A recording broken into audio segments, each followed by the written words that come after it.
Kenapa harus disebut timpang gitu loh? Timpang dalam arti apa? Gitu loh. Ya. Ketimpangan yang digambarkan oleh beliau nampaknya menjadi tidak relevan. Pak, artinya Pak Anies Rashid Baswedan ngaku dong ya, kalau Anda selama 5 tahun jadi gubernur DKI Jakarta sudah gagal. Kalau boleh perhatikan di layar ini potret Indonesia di malam hari. Tapi sebenarnya yang lebih menarik di potret ini, saya rasa layarnya ada banyak, ini adalah potret kota-kota di Indonesia. Oke? Nah, ketika lihat kota-kota di Indonesia, Bapak sekalian, inilah wajah ketimpangan yang ada.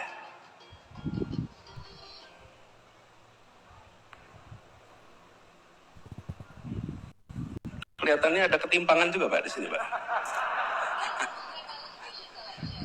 Coba dilihat dulu. Jadi, kalau Bapak Ibu perhatikan, ternyata ketimpangan pengetahuan pengelolanya nih, Pak. Kalau Bapak Ibu perhatikan di sini, oh, tidak sampai rupanya. Oke, lihat saja. Lampu ini menggambarkan kota di Indonesia. Ketika kita lihat kota-kota ini, sekalian, di Jawa paling terang itu Jakarta, Surabaya. Begitu masuk Sumatera, titik-titik kecil. Kalimantan, titik-titik kecil. Ini yang lebih ramai itu di Sarawak. Ini Malaysia. Sampai di kawasan timur, gelap. Saya tidak menggunakan statistik, Bapak sekalian. Tidak pakai statistik nih. Tentang macam-macam. Nggak usah, pakai ilustrasi ini aja. Listrik yang nyala di malam hari. Dari situ terlihat ketimpangan yang luar biasa. Coba kita lihat negara lain. Kanan bawah, India. India itu kalau ditanya, kompleks. Ya, jumlah penduduknya 1,3 miliar. Kalau Pak Anies nggak mau pakai data statistik, saya bacakan Pak ya. Pulau Jawa luas 128.000 km, penduduk 151 juta. Pulau Papua luasnya nih Pak ya 418.000 km, penduduk cuman 4,3 juta. Artinya itu tuh Pak, artinya apa? Jawa sudah padat. Ya, makanya kalau malam terang. Nah, sedangkan di Papua, Pulau Papua itu dengan seluas begitu, penduduknya cuma 4,3 juta. Logikanya, malam ya tidak begitu terang karena masih banyak hutan gitu loh. Nah, kenapa harus disebut timpang gitu loh? Timpang dalam arti apa? Gitu loh. Ya. Penyebaran penduduk memang tidak merata, khususnya ke Indonesia bagian timur. Ya. Kalau dibilang timpang, seolah-olah ada yang kurang selama ini.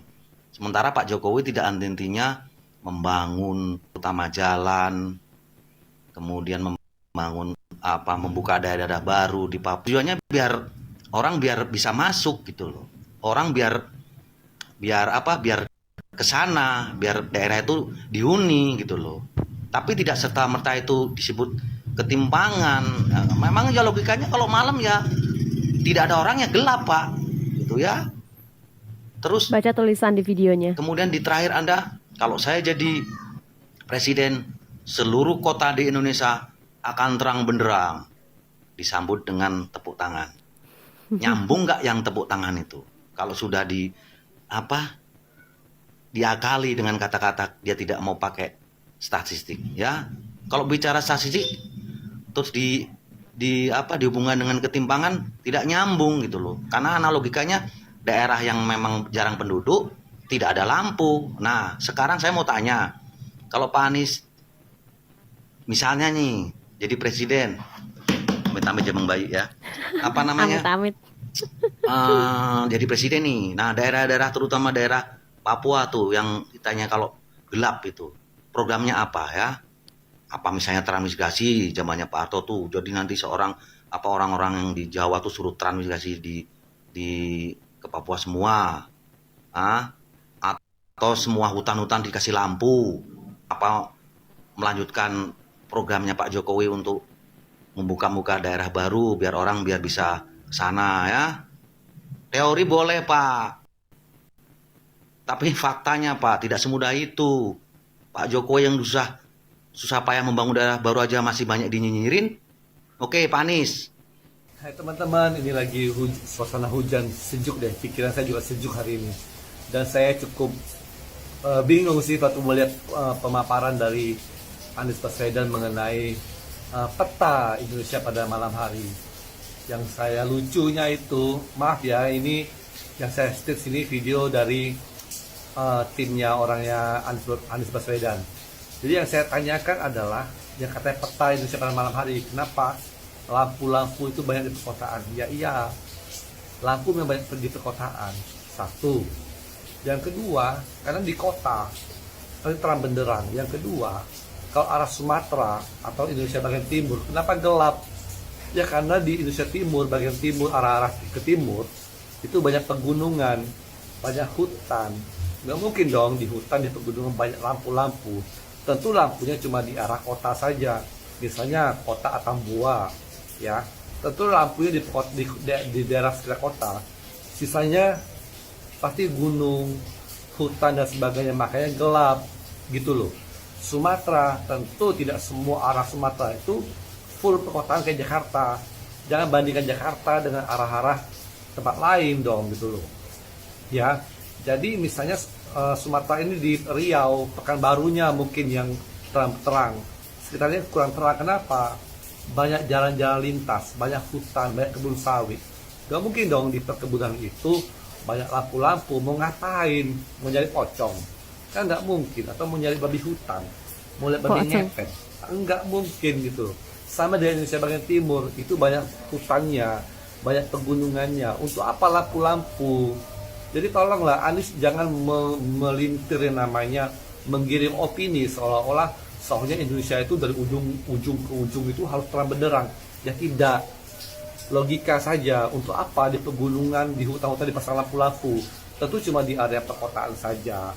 Iya kan? Jadi jangan bandingkan Indonesia, kota Indonesia dengan Eropa. Eropa itu perkotaan. Sekarang pegunungan Alpen. Apa pegunungan Alpen itu terang benderang? Apakah pegunungan Himalaya terang benderang? Kan tidak gitu loh. Logikanya saja sih menurut saya. Jangan berbelit-belit karena Anies selalu bermain dengan kata-kata ya.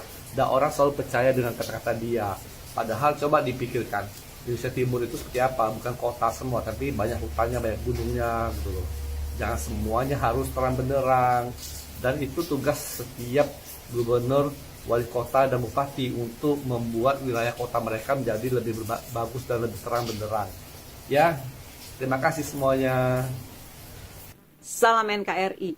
Kemarin di saat Rakernas Apexi 2023 para capres mengadakan adu gagasan. Di sini saya ingin mengomentari beberapa poin aja. Pertama, Pak Ganjar Pranowo, masalah IKN. Pak Ganjar Pranowo berkomitmen akan meneruskan IKN karena IKN merupakan mimpi Indonesia di masa depan yang akan membawa Indonesia menuju Indonesia emas. Yang kedua, komitmen Pak Ganjar untuk memberantas korupsi. Ketiga, masalah kasus Wadas yang saat ini masih saja menjadi bulian untuk kubu lawan, gorengan. Ya, hei kalian yang masih membahas Wadas, saya cuma bisa ketawain ya. Udah jelas semuanya sudah beres, sudah clear. Ketua penolaknya sudah mendapatkan uang 11 miliar ganti rugi. Jadi semua sudah terselesaikan. Pak Ganjar sudah bertanggung jawab semua. Jadi nggak ada gunanya kalian ngebahas lagi masalah Wadas. Kalau Anies Rashid Baswedan yang ingin saya komentari yaitu dia mengatakan kemiskinan ekstrim di Jakarta. Berdasarkan hasil riset saat dia sebelum menjadi gubernur Jakarta, dia berkeliling bahwa di Jakarta masih banyak kesenjangan sosial dan tingkat kemiskinannya sangat parah. Pak, artinya Pak Anies Rashid Baswedan ngaku dong ya, kalau Anda selama 5 tahun jadi gubernur DKI Jakarta sudah gagal menurunkan tingkat kemiskinan yang terjadi. Kenapa? Menurut data Badan Pusat Statistik Nasional, pada tahun 2017 garis kemiskinan itu di angka 536,546 dan di tahun 2022 meningkat menjadi 738,955. Di tahun 2017 penduduk miskin yaitu di 389,69 dan di tahun 2022 meningkat menjadi 502,04. Persentase kemiskinan di tahun 2017 itu di 3,77% dan di tahun 2022 menjadi 4,69%. Yang artinya bahwa selama Pak Anies Rashid Baswedan memimpin Jakarta, tingkat kemiskinan di Jakarta itu meningkat. Gimana mau ngurusin Indonesia, Pak? Jakarta aja nggak mampu. Ups. Kalau masalah Pak Prabowo, di sini saya ingin mengomentari terkait pemindahan makam Pangeran Diponegoro. Pak, cobalah ada bikin suatu ide, gagasan yang lebih brilian, yang lebih inovatif. Saya sangat menghargai jasa para pahlawan. Tapi kita bukan membahas ini, tapi kita membahas masa depan. Oke? Salam NKRI. Kita baru saja menyimak sebuah dialog kebangsaan yang diadakan oleh Apexi, di mana menghadirkan 3 bakal calon presiden. Ada Pak Prabowo Subianto, ada Pak Ganjar Pranowo, dan Pak Anies Baswedan. Ketiganya memaparkan visi misi mereka dengan sangat baik. Yang menarik adalah ketika Pak Anies Baswedan mencoba memaparkan sebuah ilustrasi tentang ketimpangan di Indonesia dengan menunjukkan potret kepulauan Indonesia di malam hari dilihat dari sumber pencahayaannya. Beliau mengatakan bahwa Pulau Jawa, khususnya di kota-kota seperti DKI, Jawa Timur, Jawa Tengah, dan lain-lain kota-kota di Pulau Jawa, itu jauh lebih terang pencahayaannya ketika dipotret di malam hari. Dan pulau-pulau di luar Jawa pencahayaannya lebih sedikit atau lebih banyak gelapnya. Itu sebagai sebuah ilustrasi terjadinya sebuah ketimpangan. Teman-teman harus melihat ini dengan sangat objektif, bahwa pulau-pulau di Indonesia ini lebih luas dibanding Pulau Jawa dan penduduknya lebih sedikit, terkonsentrasi di kota-kota kabupaten kota dan kota provinsi. Selebihnya masih berupa lahan perkebunan, berupa hutan, berupa wilayah-wilayah yang belum dibuka dan merupakan paru-paru dunia. Penduduknya di situ sangat sedikit. Sehingga kalau malam hari karena penduduknya dikit, maka tidak banyak lampu atau cahaya yang muncul di situ. Berbeda dengan yang ada di perkotaan. Sehingga mengilustrasikan pulau-pulau di luar Jawa lebih gelap sebagai sebuah ketimpangan, tanpa melihat secara detail bahwa itu wilayahnya lebih luas, penduduknya lebih sedikit dan terkonsentrasi di kota-kota saja, dengan kemudian Pulau Jawa yang penduduknya lebih banyak dan hampir semua wilayah sudah menjadi sebuah perkotaan. Dengan melihat ilustrasi yang semacam ini, maka ketimpangan yang digambarkan oleh beliau nampaknya menjadi tidak relevan dan tidak tepat. Oleh karenanya, mari kita simak baik-baik apakah benar potret kepulauan Indonesia di malam hari, di mana pencahayaannya hanya ada di Pulau Jawa, menggambarkan sebuah ketimpangan. Tentunya kita akan lebih cerdas di dalam melihat sebuah ilustrasi, khususnya berbicara mengenai ketimpangan di Indonesia. Terima kasih, mudah-mudahan bermanfaat. Pak Anies, kalau menurut Pak Anies, Indonesia kalau dilihat di malam hari itu ada ketimpangan. Jadi yang kelihatan terang itu hanya kota Jakarta dan Surabaya. Kemudian kalau tadi ke Sumatera, itu hanya kelihatan titik-titik saja pencahayaan dari lampu-lampu penerangan. Ya sudah pastilah Pak Anies. Secara Pak Anies tidak menyebutkan spesifiknya Sumatera itu di mana. Kalau Pak Anies acuannya hanya lampu yang berbatasan langsung dengan ibu kota Jakarta, ya sudah pastilah Pak Anies. Pasti beda lah. Karena lampu ini masih banyak Pak Anies. perkebunan, hutan-hutan yang nggak mungkin lampu dipasang lampu, Pak Anies. Nah kalau di Jakarta itu udah otomatis mayoritas tanah kosong di Jakarta itu hampir semuanya terisi dengan bangunan gedung-gedung. Jadi nggak fair lah kalau Pak Anies referensinya Jakarta dan Surabaya untuk pembanding. Sumatera ada loh Pak Anies kota besarnya, Medan. Kenapa nggak spesifik aja Pak Anies membandingkan Jakarta, Surabaya, dan Medan? Itu mungkin lebih fair. Oke Pak Anies. Ini peta Indonesia, potret. Oke, saya kira itu bukan indikator yang tepat untuk memajukan suatu daerah. Ya, ini pendapat pribadi ya. Yang kedua, jangan pernah membandingkan kota ataupun daerah yang ada di Pulau Jawa dengan pulau-pulau di luar Jawa, yang mana itu diukur dari terangnya penerangan listrik gitu ya. Mesti kita tahu dong kalau Pulau Jawa itu padatnya luar biasa, ya kan, sangat padat sekali, bahkan mungkin ya sudah tidak layak lah untuk dibangun sebuah bangunan lagi gitu. Jangan kamu bandingkan dengan pulau selain Pulau Jawa, mungkin Pulau Sumatera lah ya.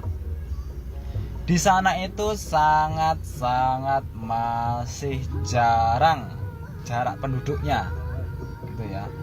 Jadi kalau Pulau Jawa, kota-kota di Pulau Jawa itu sangat terlihat terang dibanding kota-kota di Pulau Sumatera, ya wajar. Itu sangat wajar sekali.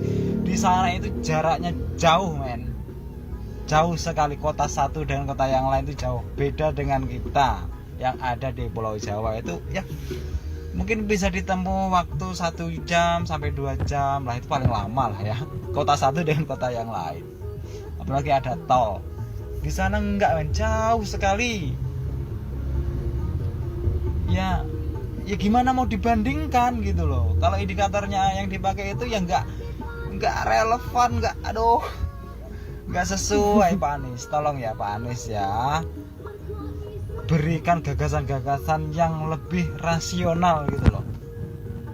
Saya kira itu nggak penting mau terang dilihat dari langit, itu nggak penting. Yang penting kesejahteraannya itu loh. Meskipun di sana, meskipun di Pulau Sumatera atau Kalimantan atau Papua terlihat nggak terang dari langit. Oke teman-teman ya, jumpa lagi di Harian M Channel. Oke, barusan kita saksikan ya beberapa cuplikan video, reaksi, tanggapan ya. Ada satu ilustrasi dari Anies Baswedan tentang perbandingan ketimpangan kemiskinan yang ada di Indonesia. Tapi acuan yang dipakai itu adalah data satelit, di mana data satelit ini menunjukkan pengguna listrik ya, pengguna lampu ya di seluruh Indonesia. Hal ini dinilai tidak relevan untuk mengacu pada ketimpangan yang terjadi di Indonesia, ketimpangan kemiskinan terutama ya. Oke, dan mungkin lebih relevan lagi kalau data satelit ini digunakan untuk mencari konsumsi listrik di seluruh Indonesia. Mungkin lebih tepatnya seperti itu ya teman-teman ya. Oke, demikian teman-teman ya tanggapan, reaksi, bulian dari pendapat ya, ilustrasi dari Bapak Anies Baswedan. Gimana menurut kalian teman-teman ya? Ada satu ilustrasi dari Anies Baswedan ini ya. Jangan lupa teman-teman like dan subscribe. Terima kasih, sampai jumpa lagi di video selanjutnya.